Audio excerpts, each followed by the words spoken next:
tinutupad ng Diyos ang kanyang tipan. Gayon may aalalahanin ko ang aking tipan sa iyo ng mga araw ng iyong kabataan, at aking itatatag sa iyo ang isang walang hanggang tipan.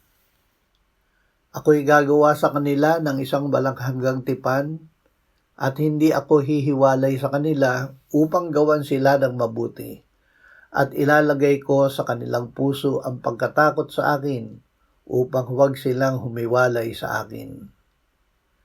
Aking itatatag ang aking tipan sa iyo, at iyong malalaman na ako ang Panginoon.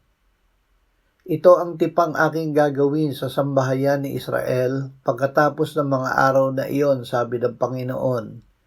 Ilalagay ko ang aking mga kautusan sa kanilang pag-iisip, at isusulat ko ang mga iyon sa kanilang mga puso, at ako'y magiging Diyos nila, at sila'y magiging bayan ko.